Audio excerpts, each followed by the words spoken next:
ईश्वर का दिया कभी अल्प नहीं होता, जो टूट जाए वो संकल्प नहीं होता।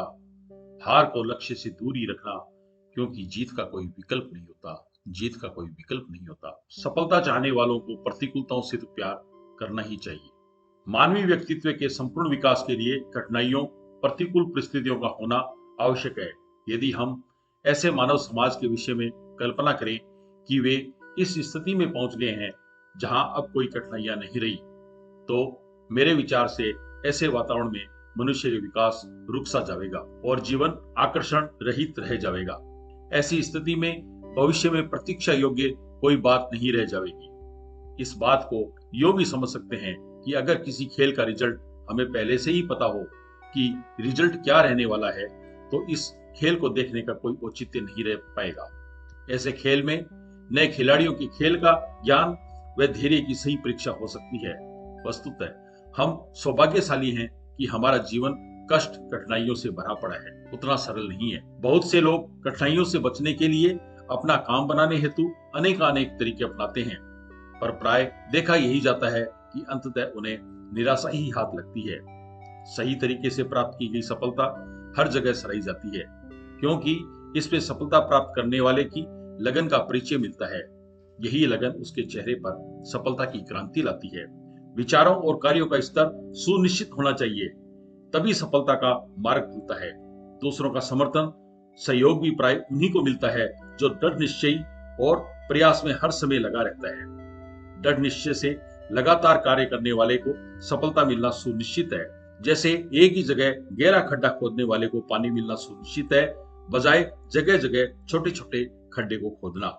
आए दिन काम बदलते रहने वालों में अधिकांश आदर्श विहीन होते हैं। ऐसे अपवाद कम ही देखने को मिलते हैं जिन्हें परिस्थितियों ने काम बदलने के लिए विवश कर दिया हो।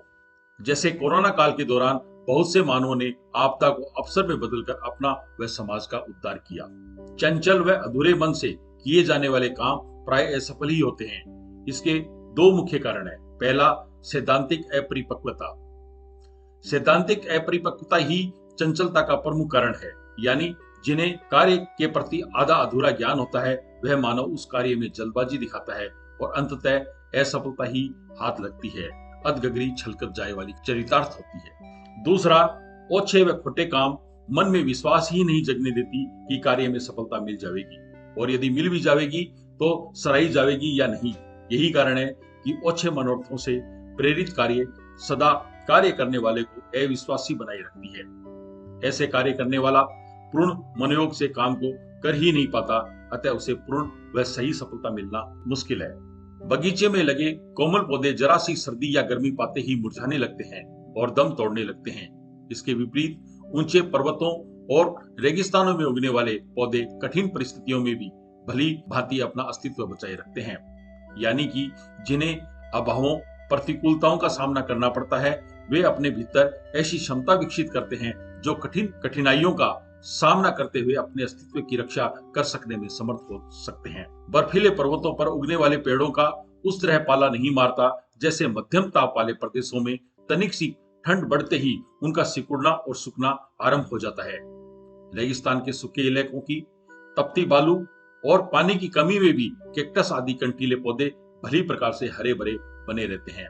ऐसे सैकड़ों उदाहरण भरे पड़े हैं जो कि बचपन में अभावों व कठिन संघर्ष का जीवन जिया, लेकिन वे परिस्थितियों से डरे नहीं, बल्कि परिस्थितियों से डटकर मुकाबला करते हुए अपने लक्ष्य पर अडिग विश्वास करते हुए पूर्ण मनोरथ के साथ अपने लक्ष्य की ओर बढ़ते रहे।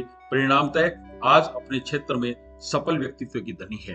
अतः प्रतिकूलताएं कभी सफलता के बाधक नहीं बनती, वरन भीतर ऐसी क्षमता विकसित करती है जिससे वह व्यक्ति एक सफल व्यक्ति बन जाता है। साधारणतया देखा जाता है कि जो बच्चे शुरू में अभावों के साथ पलते हैं या कठिनाइयों से लड़ते हैं, वे बच्चे आगे चलकर जिस भी क्षेत्र को चुनते हैं उस क्षेत्र के सिद्धहस्त हो जाते हैं। प्राचीन काल में राजा महाराजा भी अपने बच्चों को शिक्षा देने हेतु किसी योग्य गुरु के पास अकेले छोड़ आते थे। वे राजकुमार समय पाकर गुरु के सानिध्य में रहकर हर दृष्टि से उत्तम बनकर वापस अपने राज्य में आते थे। ऐसे राजकुमार अपने राज्य सीमा के साथ साथ प्रजा के समस्त सुखों का ध्यान रखते हुए राज्य को चलाते थे। वैज्ञानिक आविष्कारकों में से कितने ही ऐसे हुए जिन्हें अपनी लगन, दिलचस्पी और मेहनत के आधार पर अनेक प्रयोगों को बार बार किया और अनेक बार असफलता प्राप्त करने के उपरांत भी निराश न होने तथा सतत प्रयास करते करते अंततः आविष्कार करने में सफलता पाई।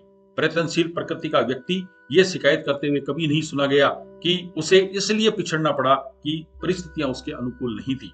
वर्ल्ड रिकॉर्ड की गिनीज बुक में ऐसे अनेकों उदाहरण दर्ज हैं जिन्होंने सर्वदा विपरीत परिस्थितियों में भी अपने सीमित साधनों के सहारे चकित कर देने वाली सफलताएं प्राप्त की। यानी ऐसे व्यक्ति के पास एक ऐसा व्यक्तित्व जन्मजात रूप से विद्यमान रहता है जो यदि चाहे तो अपने सामर्थ्य, साहस और श्रम के बलबूते पर ऐसे कार्य कर सकता है जिनके संबंध में साधन संपन्नों को भी आश्चर्यचकित होकर रह जाना पड़ता है। सर्वदा विपरीत परिस्थितियों में जो धैर्य के साथ अपने लक्ष्य पर अर्जुन की तरह आंख लगाए रहने वाले मानव में ऐसी शक्ति का उदय हो जाता है जिससे वे शारीरिक रूप से कमजोर, अपंग होने के बावजूद भी ऐसा कर गुजर जाते हैं जो कार्य शारीरिक रूप से मजबूत मानव भी साधारणतया नहीं कर पाता। पूरे वीडियो का निष्कर्ष यही है कि कठिनाइयों से, प्रतिकूलताओं से घिरे होने पर भी जीवन का वास्तविक प्रयोजन समझने वाले व्यक्ति कभी निराश नहीं होते। वे हर प्रकार की परिस्थितियों में अपने लक्ष्य से ही प्रेरणा प्राप्त करने तथा श्रेष्ठता के पथ पर लगातार आगे बढ़ते रहते हैं। दोस्तों, अगर ये वीडियो आपको अच्छा लगा है तो अपने दोस्तों तक पहुंचाने हेतु इसे लाइक और शेयर करें। इस चैनल में जुड़े रहने के लिए अभी सब्सक्राइब करें तथा साथ ही साथ बेल आइकन भी अवश्य दबाएं। तो मिलते हैं एक और ज्ञानवर्धक वीडियो में, तब तक मुझे दीजिए इजाजत। धन्यवाद।